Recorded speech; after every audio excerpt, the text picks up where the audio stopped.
Hi and welcome.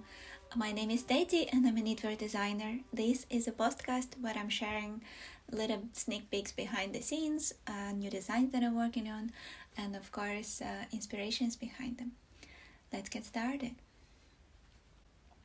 So this will be a little bit of a special episode with first part being about Ukraine. As you know, in August we spent almost 3 weeks back in Ukraine. I'm Ukrainian and my husband as well. So after almost 2 years of being in the lockdown, we were finally able to travel and see our families.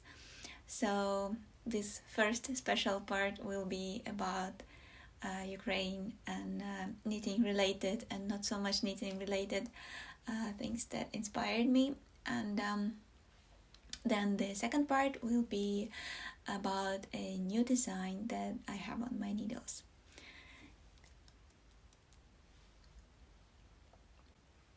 So, to give you a little bit of background information, my family comes from two different parts of Ukraine. So my father's family comes from the west, the mountain areas with very beautiful small villages with people living up on the hills without electricity and things like that.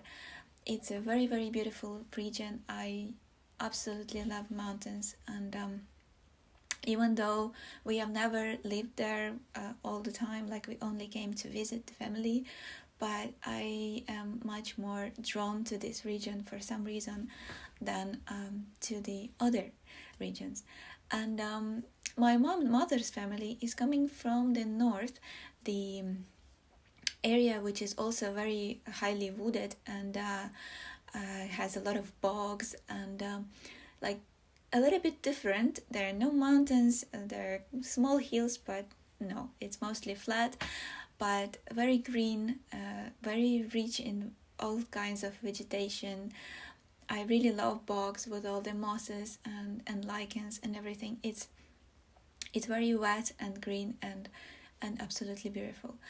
And I spent most of my life living in the north, where my family moved after they got a job there.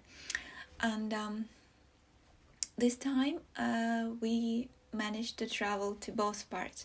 So we spent some time with my mom's family, with my grandma, and then we took them to visit the other side of the family and travel a little bit there. So why I started talking about this is because I want to show you some embroidery. And as you might have noticed, embroidery inspires my work, especially color work patterns, a lot.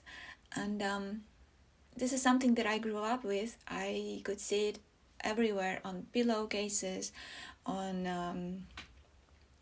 I don't know, like on the walls framed, because my mom's mother, she is embroidering beautiful how do you call it, frescas? No, like icons for the churches, like beautiful stuff.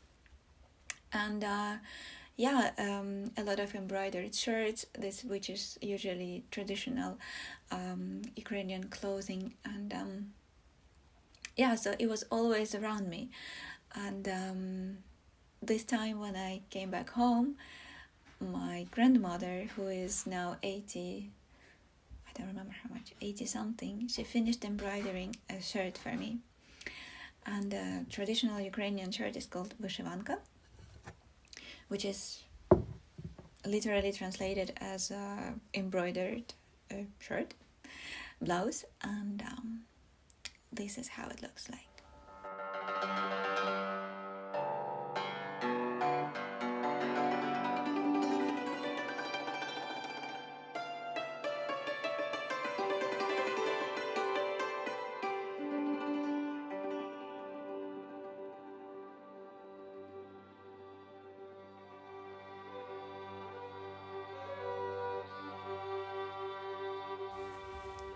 And this is how it looks.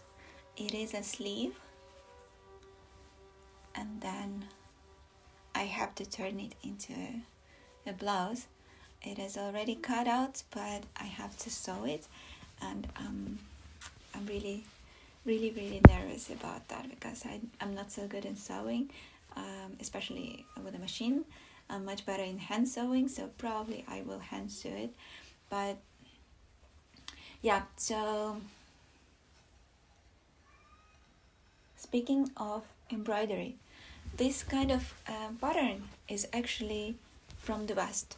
It is very dark, and the colors that I used is characteristics of that region. So the pattern is from the West, but the technique is from my northern grandmother. And this is how the back looks. If you embroider, you know that the back is very important, of course. Yeah. So I picked the pattern myself, and my grandmother embroidered it for me. And she uses cross stitch here. And why I'm saying this is a mix of two techniques from two different regions, because what is used in the areas where my other grandmother lives, that's another technique that's not a cross stitch. I don't know how it's called actually. I'm not a good expert in embroidery, but my father's grandmother is suffering from some degenerative disease, and I don't think she remembers me.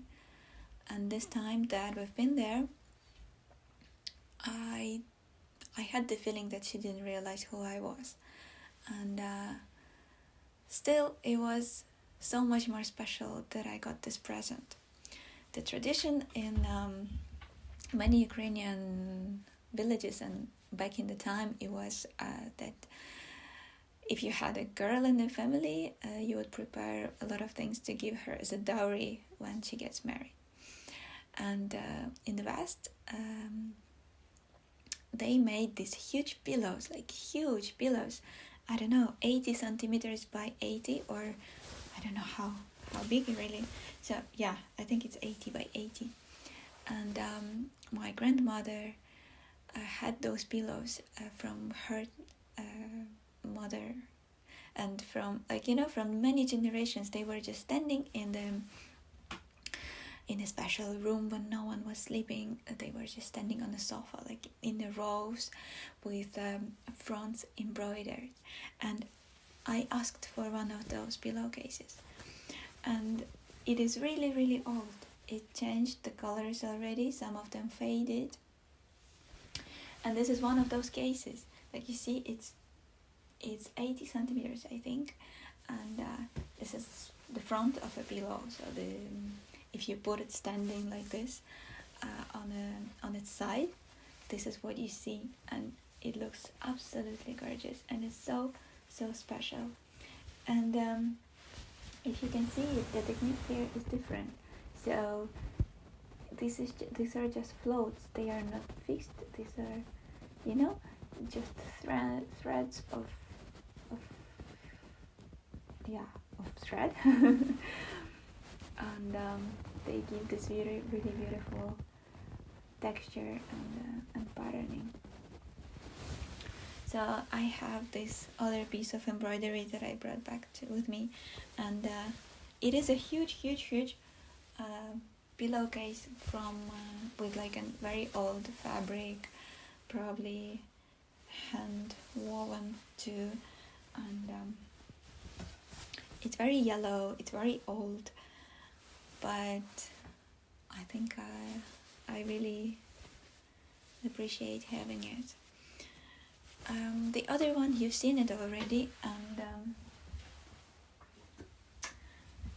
this is the pillow that I have, and as far as I remember, this was actually made from the same pillowcase like this, but I think my mother or someone cut it in half and turned it into like a small pillow, and I'm actually thinking maybe I will do the same. And because the embroidered part it's sewn to the pillowcase, so I can easily take it out and turn into either like one really long pillow or pillow cushion. Well, you understand, right? Or cut it in half. But no, I don't want to cut it. So probably it will be like one long cushion for the couch or something. Because I want to look at it, I want to see it, I don't want to hide it somewhere in a closet. And yeah, so it's been a very emotional journey for us and for me. And yeah, I have a lot of embroidered things to work on, and this will be absolutely beautiful. I haven't decided what to do with the front yet, because I think it will be with a round neck, but I'm gonna stand up. I might also need to extend a little bit of these things, and but otherwise it's absolutely gorgeous. Yeah, so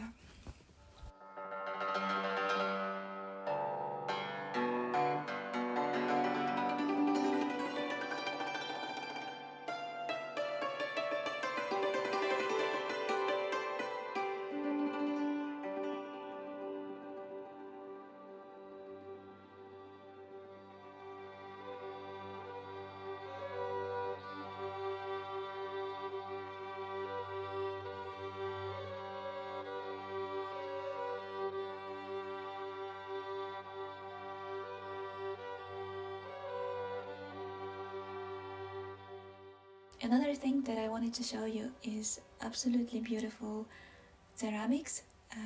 I brought with me a few bowls that represent a so-called cursive ceramics, which is a special art of painting bowls, tiles, toys, or ceremonial things, which was developed in the 18th century in one of the towns in the west of Ukraine called Kosiv.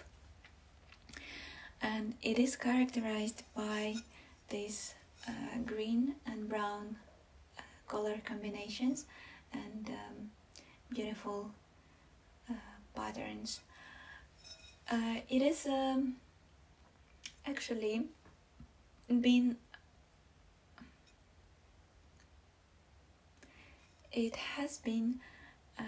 acknowledged as an intangible heritage of the world by UNESCO, and they are really proud of its achievement, I don't know, acknowledgement.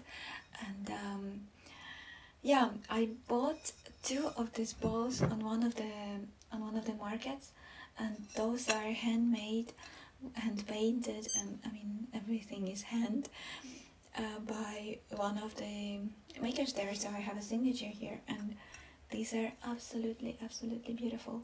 So usually these bowls were not meant for, or plates, they were not meant for eating. They were put on the walls with a small hole. They would just be put on the wall as a decoration, and I understand why. Of course, they are really beautiful.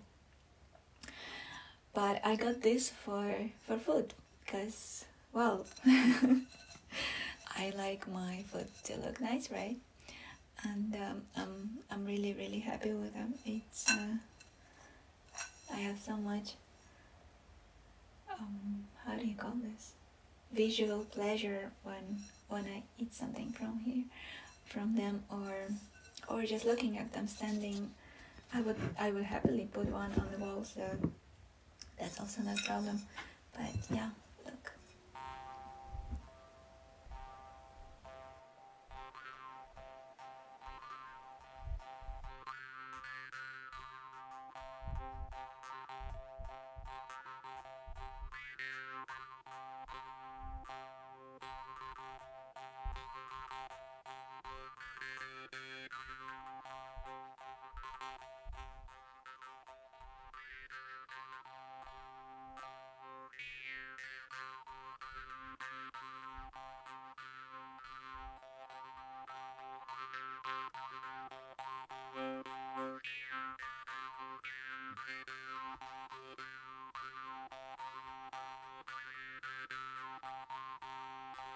я дрембу собі куплю, би ходила боса. Аби дремба вигравала і коло мого носа. А я дрембу вже купила, та й хожу у бута. Аби дремба вигравала і коло мого гука. А я дрембу вже купила, та й ходила біла.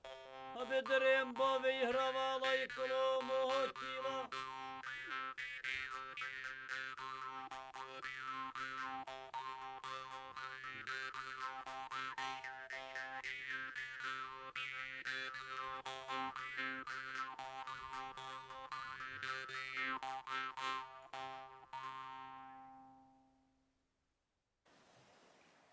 There is something else that I need to show you.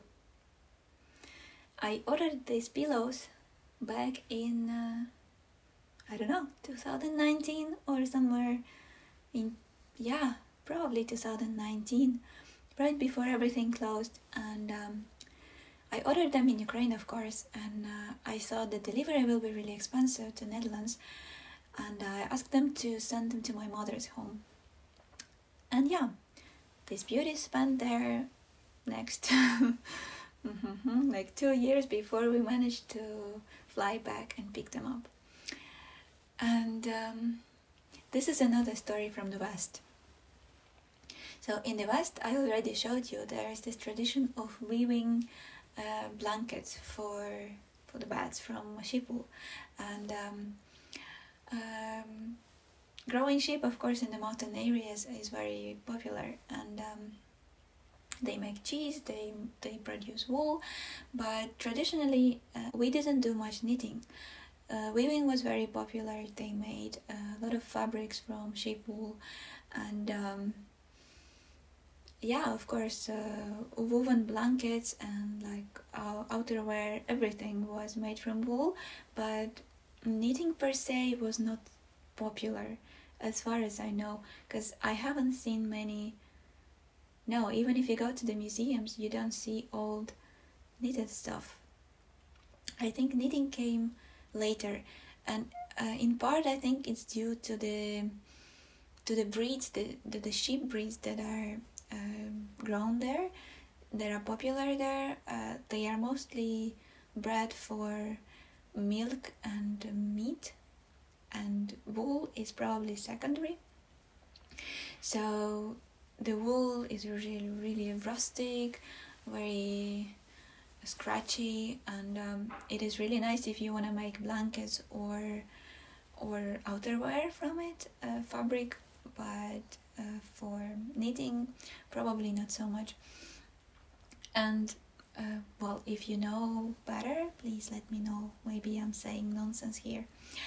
And so weaving from wool is super popular. And now on our trip to the West, we were really lucky to stay in one of the houses where the woman is a designer and she is a weaver, and she's making those blankets. And most importantly, she has a construction called Valylo, which is a place built from the stream of water under the house under their house, where the stream falls with really high speed, and this place is like a natural washing machine. And in those places usually they wash these woolen blankets, so they weave them and then they throw them into this really cold waterfall water, where where it's like washing it like in a washing machine, like really hard. It felts it, and then it creates this really sturdy fabric and a blanket. And we were really lucky to stay in their house. They actually built a guest house on top of this basement with this natural washing machine. And we were able to see the whole process, and it is so unique, like to understand how unique it is. These blankets are traditionally made in like a few villages, in just a few villages in in the region. So there is this one village where every house is weaving blankets. So you see wools drying on like everywhere in their backyards. The wool will be hanging, and then you see these blankets hanging and drying. And they also sell them, of course. They just put it like over their front doors and everywhere, like on their porches, and you can come and buy it. But yeah, so in order to sell it, you have to first wash it, because the wool from the shepherds, it comes unprocessed, and you have to make your own thread, and you have to, like, there is no washing prior to weaving. So I mean, there is washing, like you wash it with your hands, but of course if you have like 200 kilos of wool, you can't wash it properly. So you weave, and then you have to wash it first, to wash out the dirt, and second to shrink it a little bit, like to felt it, to give it a structure and sturdiness. So you have to wash it.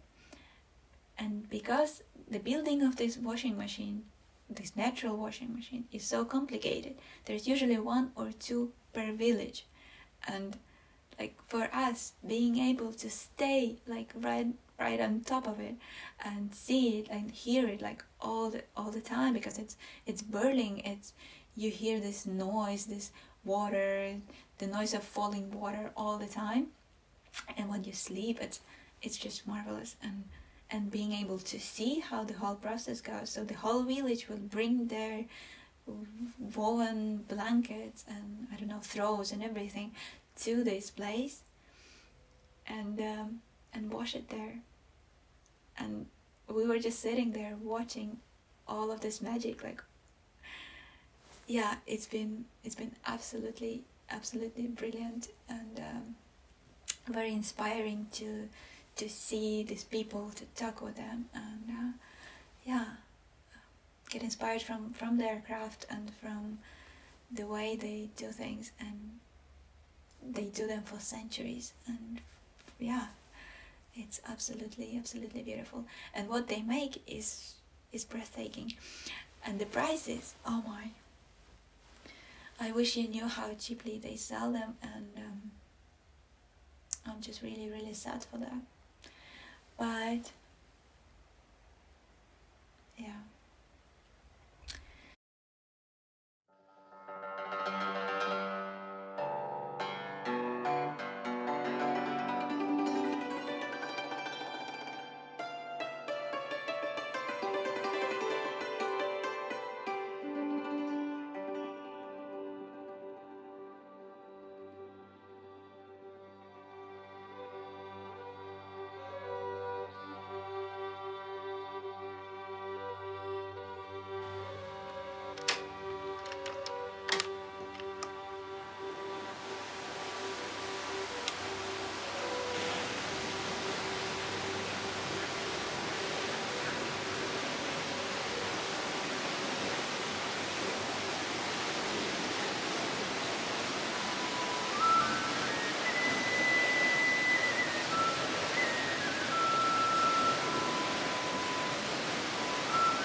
luckily there like young people and entrepreneurs who are trying to push this business and get fair prices for the work people are doing. And this was purchased from one of those brands, and this is a cushion, a pillowcase.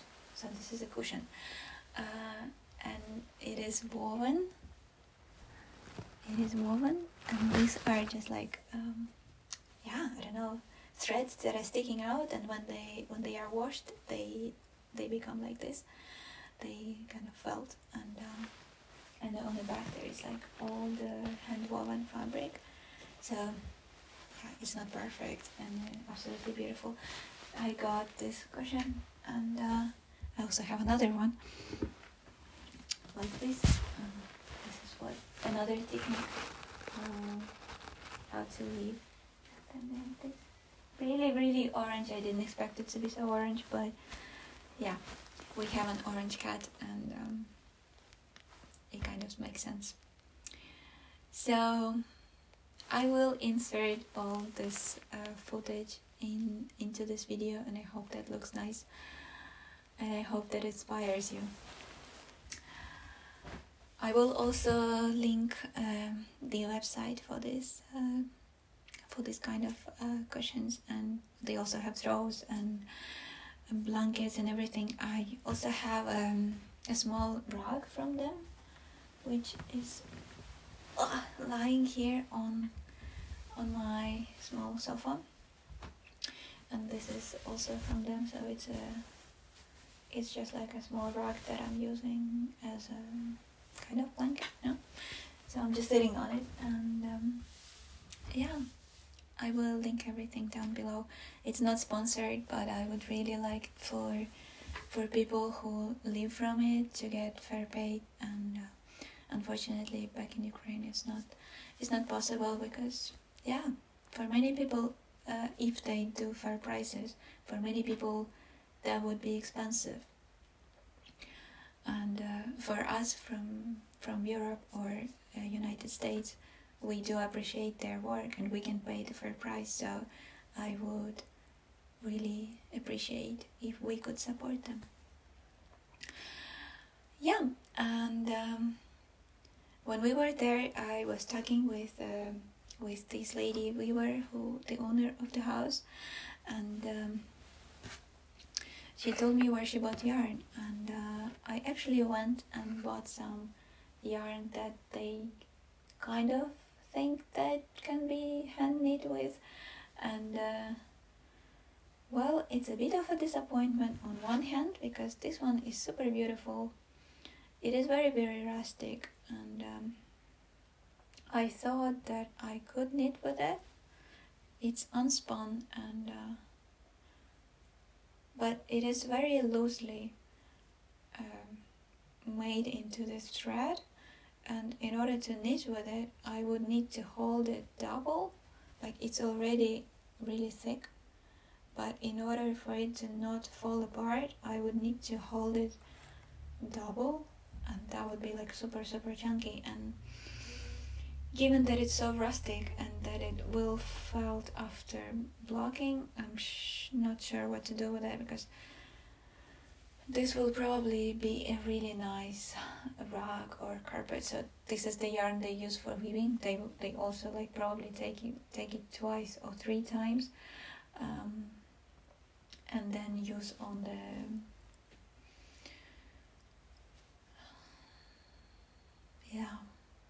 So haven't decided what to do with this one yet. I could probably knit with like crochet a rug or something, because I have quite a lot of this, but I didn't buy a lot because I knew that it might not work. I just bought it because of the color, and I wanted to try. And there is another one which is probably from another breed of sheep. So I have only this one plate, and it does look much better in this thread, and it's lighter.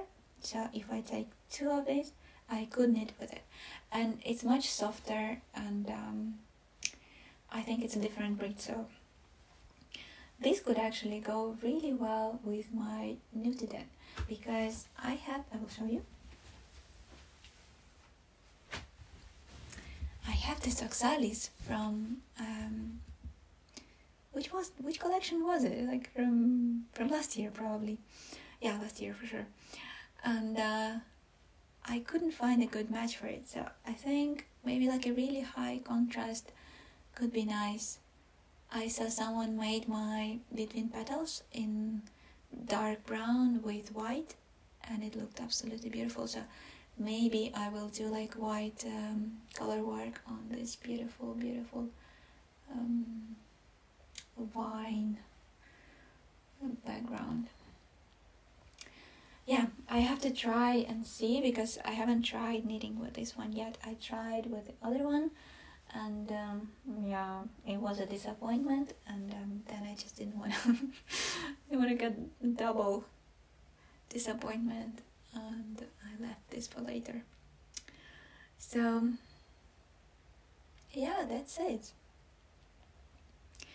with the Ukrainian part. Unfortunately, we don't make yarns back in Ukraine now. As I told you, I don't think that the tradition is just not there, and there is I know of one yarn company that makes yarns in Ukraine, but the management there wasn't really.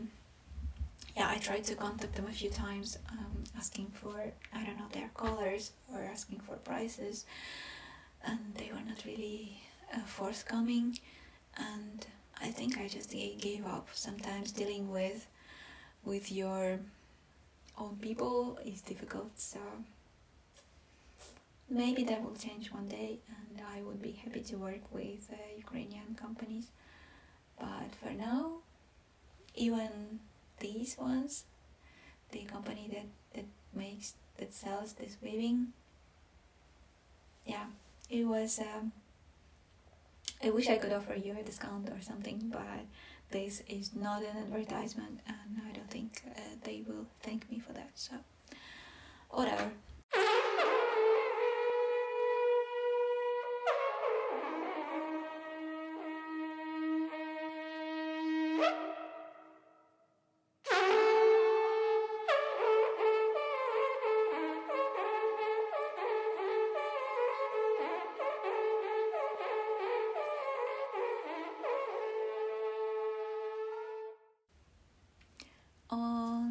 On another personal note, I got this watch. It's very difficult not to notice, but this was a present from my husband, and because I started jogging. I am not the person for jogging. I have never been, and I don't know, for some reason I never liked it. It was too exhausting for me. My thyroid is I have an autoimmune disease, and my thyroid is very slow, so for me to do really active activities like burn the energy very fast, that leaves me exhausted for the rest of the day.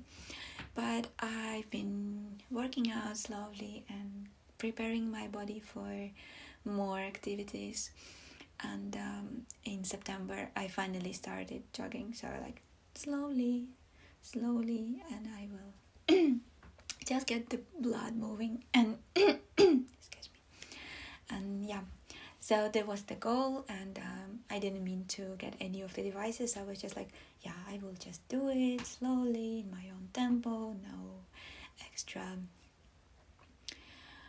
stress. And yeah, so he got me this watch, and you know what, I realized it counts the steps. And me being here in my office, sitting, knitting or writing patterns, I don't get to move.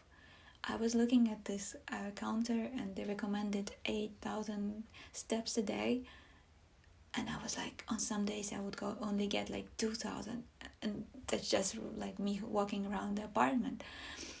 And I realized that I wasn't moving enough, and that was very alarming and actually eye-opening. So I'm wearing it all the time, and it it's been great. It pushes me to do something. It has like a move alarm, so when you sit for a long time in one, like without moving, it beeps and says move. And if you, like me, work from home and you have a sitting job, I think this is something that we all gonna need if we want to stay healthy and move more, because movement is health. The last thing that I will show you today, and finally something knitting related, is a new yoke that I'm working on. It is a collaboration with Cardiff Cashmere. It is an Italian, oh, there you go. It is an Italian yarn company that specializes in cashmere, and I could never dream of buying enough like sweater quantity of cashmere for myself. So I was really excited when they approached me with a collaboration offer. And yeah, the color I'm using is called Tam Tam, and it's a mix of brown and a Bordeaux, I think, something in between. I will show you on the here. So this is what I have now. A bit of textures and a bit of pattern, lace, and I think I'm ready to divide for the sleeves. What do you think? I think that should be, well, it's a dress, but I think that should be enough to separate now for the sleeves. I might not have it straight in front, but well, you can see. As you can see, it's knit top down, and I think I'm quite happy, and I think I will do with this textured pattern the sleeves and maybe the body, and then on the hem a bit more of this pattern, but I'm not sure yet. It might be a bit of too much of a texture if I do the whole body with this pattern, but I just have to divide and see how that works. What do you think?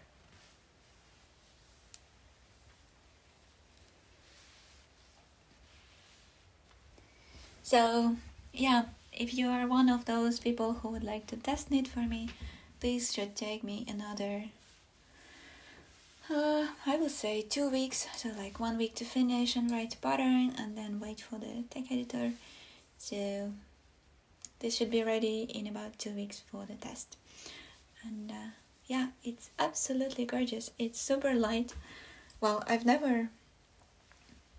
don't own a cashmere sweater, and I think I had one which I bought secondhand, and I don't think it came with a label, so I assumed it was cashmere, but I don't have it anymore. Yeah, I don't have it anymore. So I don't know much about cashmere, but I think this is really, really soft, and it's such a pleasure to knit with.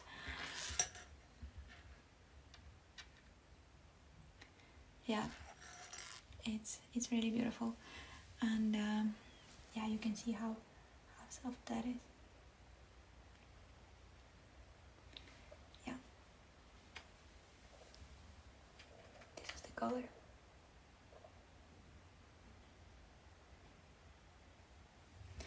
I like this kind of melange colors when it's not one solid color but a mix of different shades, and then it gives you like this more interesting look. So yeah, this is something that I have on my needles. I've been finishing up things that have been on hold for a while. Yeah, we actually came back not so long time ago, and like all September I felt like I was playing catch up, just trying to finish everything, that like answer all emails and do the tests and edits, and yeah, it's been super busy, and I'm really grateful for your support. My Forest Keys West just went live, and it's been so wonderful to see all the finished projects. And the cinnamon pullover is going live next weekend, and there's also been so many beautiful tests there. I had extra large test knit group, and all of them came up so beautiful. So it is very busy here, and always like choosing the day with nice light and things that I have to show you, so that I actually can sit down and show you many different things and share more things with you. So thank you for your support, thanks for being here, thanks for your thumbs up, subscribe if you haven't yet, and see you soon.